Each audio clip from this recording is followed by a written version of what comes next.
I'm here to plant a seed today, a seed that will inspire you to move forward in life with enthusiastic hearts and a clear sense of wholeness. The question is, will that seed have a chance to take root, or will I be sued by Monsanto and forced to use their seed?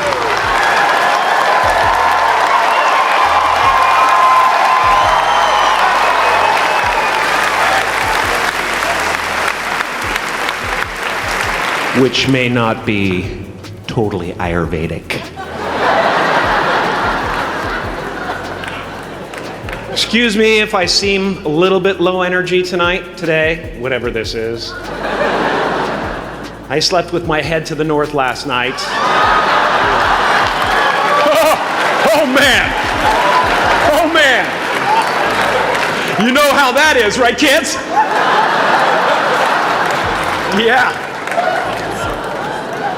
Woke up right in the middle of Pitta, couldn't get back to sleep till Vata rolled around. Crazy. Oh. Woo. But I didn't freak out, you know. I used that time to eat a large meal. Connect with someone special on Tinder. Because life doesn't happen to you, it happens for you. How do I know this? I don't, but I'm making sound, and that's the important thing. That's what I'm here to do. Sometimes I think that's the only thing that's important, really, you know? It's just letting each other know we're here, you know? Reminding each other that we're part of a larger self. I used to think Jim Carrey is all that I was. Just a flickering light, a dancing shadow. The great nothing masquerading as something you can name. Seeking shelter in caves and foxholes dug out hastily. An archer searching for his target in the mirror. Wounded only by my own arrows. Begging to be enslaved. Pleading for my chains. Blinded by longing and tripping over paradise.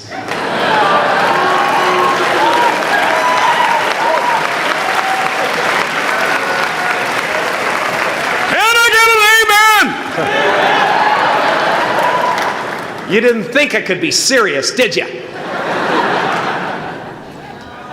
I don't think you understand who you're dealing with. I have no limits.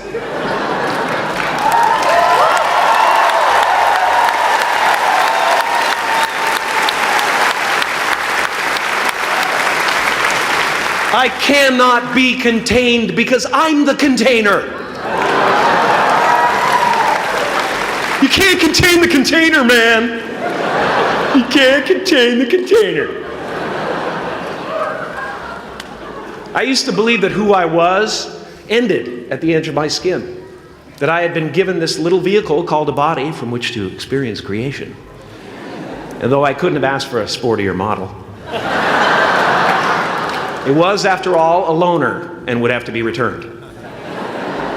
Then I learned that everything outside the vehicle was part of me too. And now I drive a convertible.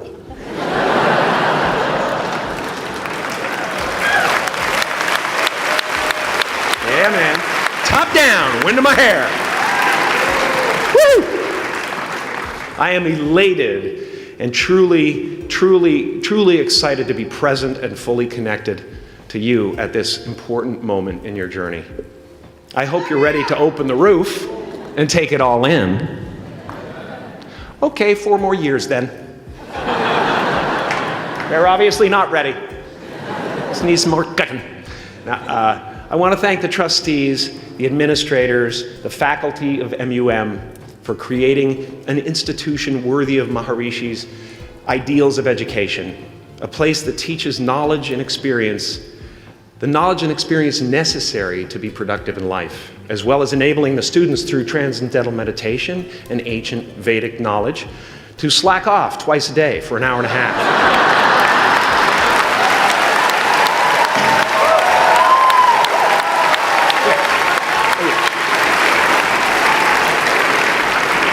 Don't think you're fooling me. But I guess it has some benefits. It does allow you to separate who you truly are and what's real from the stories that run through your head. You have given them the ability to walk behind the mind's elaborate set decoration and to see that there's a huge difference between a dog that is going to eat you in your mind and an actual dog that is going to eat you.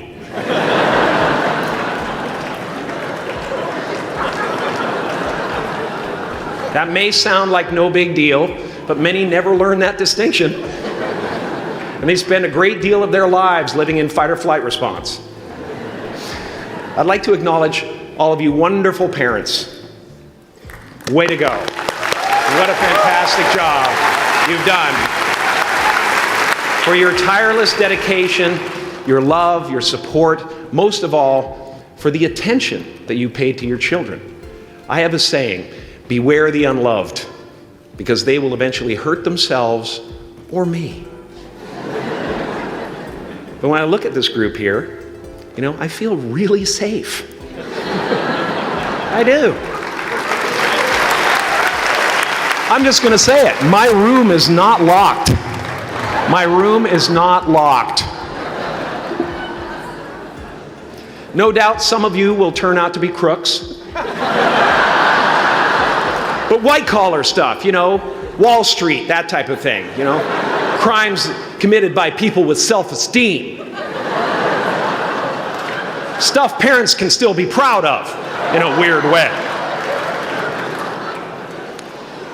And to the graduating class of 2017, -3. You didn't let me finish. Congratulations. Yes. Give yourself a round of applause, please. Please.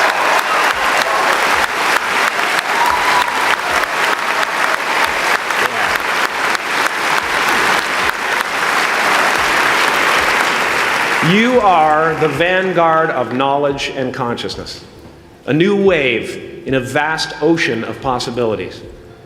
On the other side of that door, there's a world starving for new ideas, new leadership. I've been out there for 30 years. She's a wildcat. Oh, she'll rub up against your leg and purr until you pick her up and start petting her, and then out of nowhere, she'll swat you in the face. It can be rough out there, but that's okay, because there's soft serve ice cream with sprinkles. I guess that's what I'm really trying to say here today. Sometimes it's okay to eat your feelings. Now, fear is going to be a player in your life, but you get to decide how much. You can spend your whole life imagining ghosts, worrying about the pathway to the future, but all there will ever be is what's happening here, and the decisions we make in this moment, which are based in either love or fear. So many of us choose our path out of fear disguised as practicality. What we really want seems impossibly out of reach and ridiculous to expect, so we never dare to ask the universe for it. I'm saying I'm the proof that you can ask the universe for it. Please.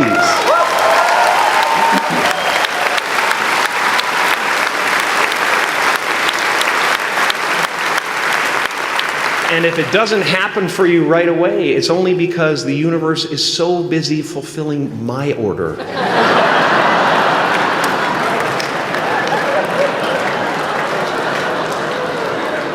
Party size! My father could have been a great comedian, but he didn't believe that that was possible for him. And so he made a conservative choice. Instead, he got a safe job as an accountant. And when I was 12 years old, he was let go from that safe job. And our family had to do whatever we could to survive. I learned many great lessons from my father, not the least of which was that you can fail at what you don't want. So you might as well take a chance on doing what you love.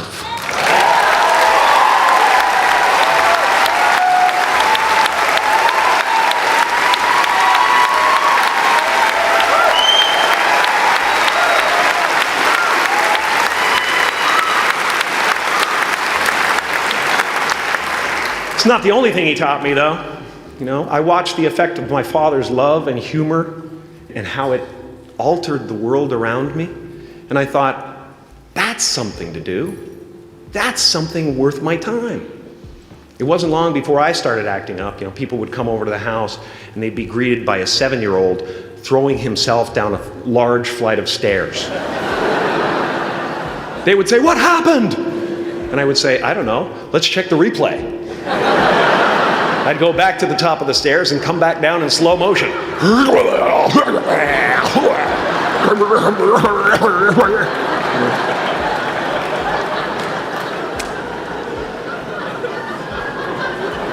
It was a very strange household. My father used to brag that I wasn't a ham, I was the whole pig. And he treated my talent as if it was his second chance. When I was about 28, after a decade as a professional comedian, I realized one night in LA that the purpose of my life had always been to free people from concern, just like my dad. And when I realized this, I dubbed my new devotion the Church of Freedom from Concern. The Church of FFC.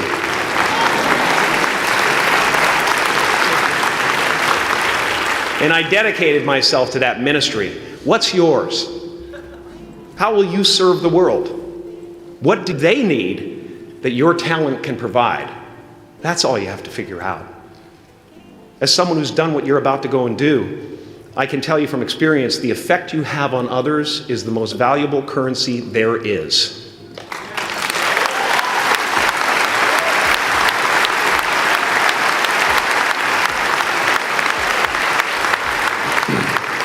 Because everything you gain in life will rot and fall apart, and all that will be left of you is what was in your heart. My choosing to free people from concern got me to the top of a mountain. Look where I am. Look what I get to do. Everywhere I go. I'm going to get emotional because when I tap into this, it really is extraordinary to me. I did something that made people present their best selves to me wherever I go.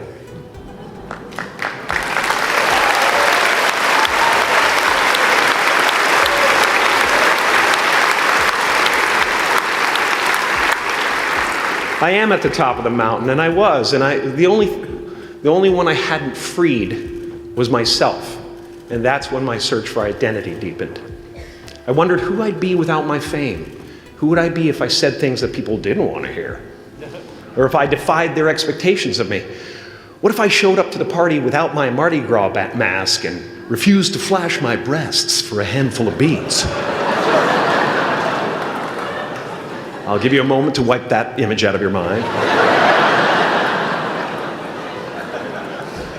But you guys are so ahead of the game. You already know who you are. And that peace that we're after lies somewhere beyond personality, beyond the perception of others, beyond invention and disguise, even beyond effort itself. You can join the game, fight the wars, play with form all you want, but to find real peace, you have to let the armor go. Your need for acceptance can make you invisible in this world. Don't let anything stand in the way of the light that shines through this form. Risk being seen in all of your glory.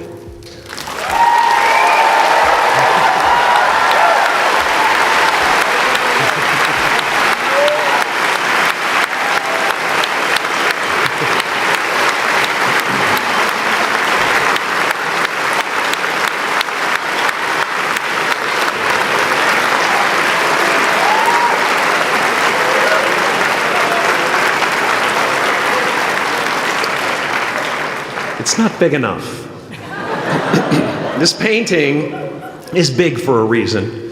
It's called high visibility. It's about picking up the light and daring to be seen. Here's the tricky part. Everyone is attracted to the light. The party host up at the top, who thinks unconsciousness is bliss and is always offering to drink from the bottles that empty you.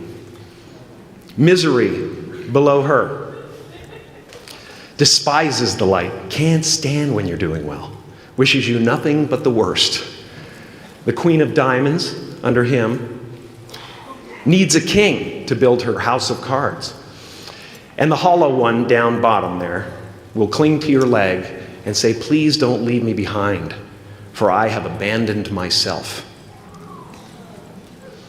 Even those who are closest to you and most in love with you, the people you love most in the world, will find clarity confronting at times.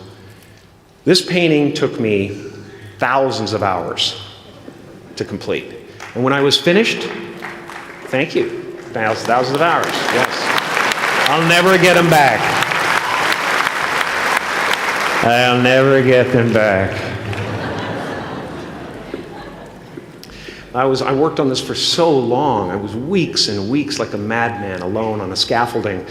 And when I was finished, one of my friends said, this would be a cool blacklight painting. So I started over.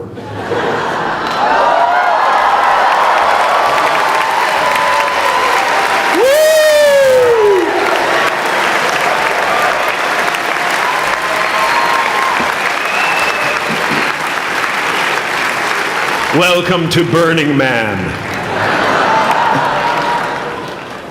Some pretty crazy characters up there, but better up there than in here. You know, painting is one of the ways, thank you. Painting is one of the ways I free myself from concern, a way to stop the world through total mental, spiritual, and physical involvement. But even with that comes a feeling of divine dissatisfaction, because ultimately, we're not the avatars we create. We're not the pictures on the film stock. We are the light that shines through. All else is just smoke and mirrors, distracting, but not truly compelling. I've often said that I wished people could realize all their dreams and wealth and fame, and so that they could see that it's not where you're going to find your sense of completion. Like many of you, I was concerned about going out into the world and doing something bigger than myself, until someone smarter than myself made me realize that there is nothing bigger than myself.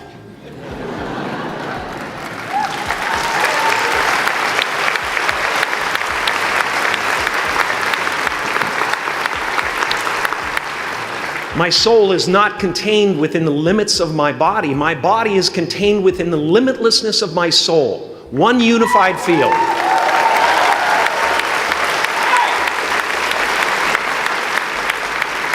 One unified field of nothing, dancing for no particular reason, except maybe to comfort and entertain itself.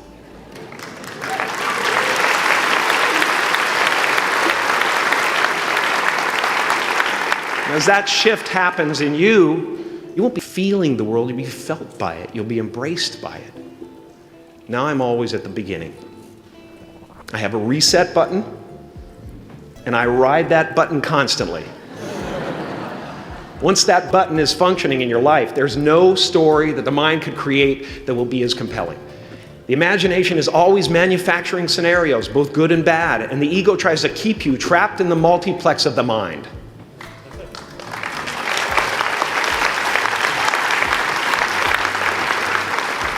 Our eyes are not viewers, they're also projectors that are running a second story over the picture that we see in front of us all the time.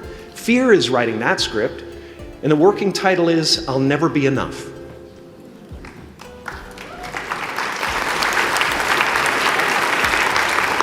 Are you going to look at a person like me and say, how could we ever hope to reach those kind of heights, Jim? How can we make a painting that's too big for our home? How do you fly so high without a special breathing apparatus? This is the voice of the ego. And if you listen to it, there will always be someone who's doing better than you. No matter what you gain, ego will not let you rest. It will tell you that you cannot stop until you've left an indelible mark on the earth, until you've achieved immortality. How tricky is this ego that it would tempt us with the promise of something we already possess?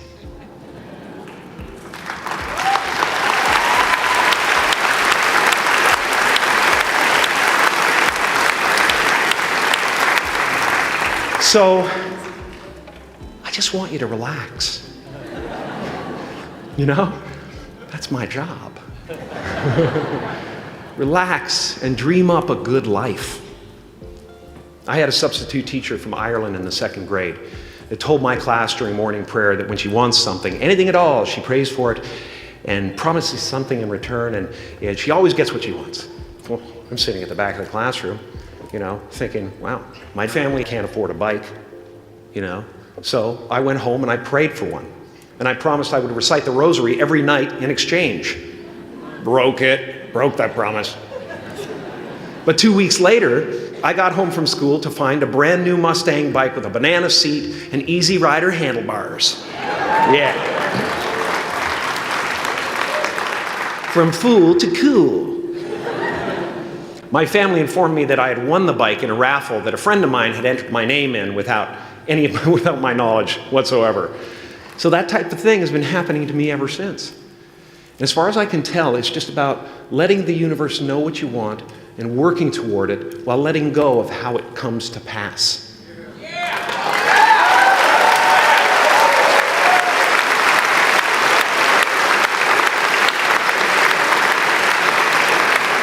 Your job is not to figure out how it's going to happen for you, but to open the door in your head. And when the door opens in real life, just walk through it.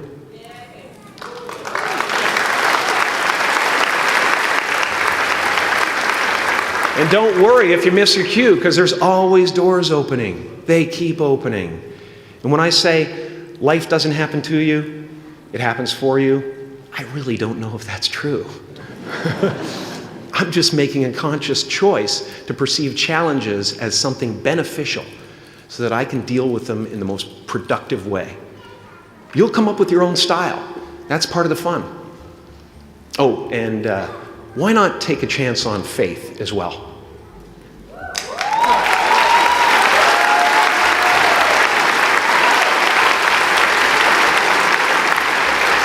Take a chance on faith. Not religion, but faith. Not hope, but faith. I don't believe in hope. Hope is a beggar. Hope walks through the fire, and faith leaps over it.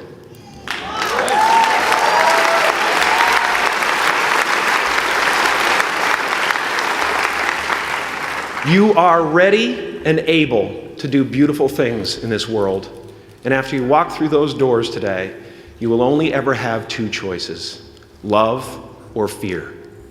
Choose love, and don't ever let fear turn you against your playful heart. Thank you so much. Thank you, Udell. I'm so honored.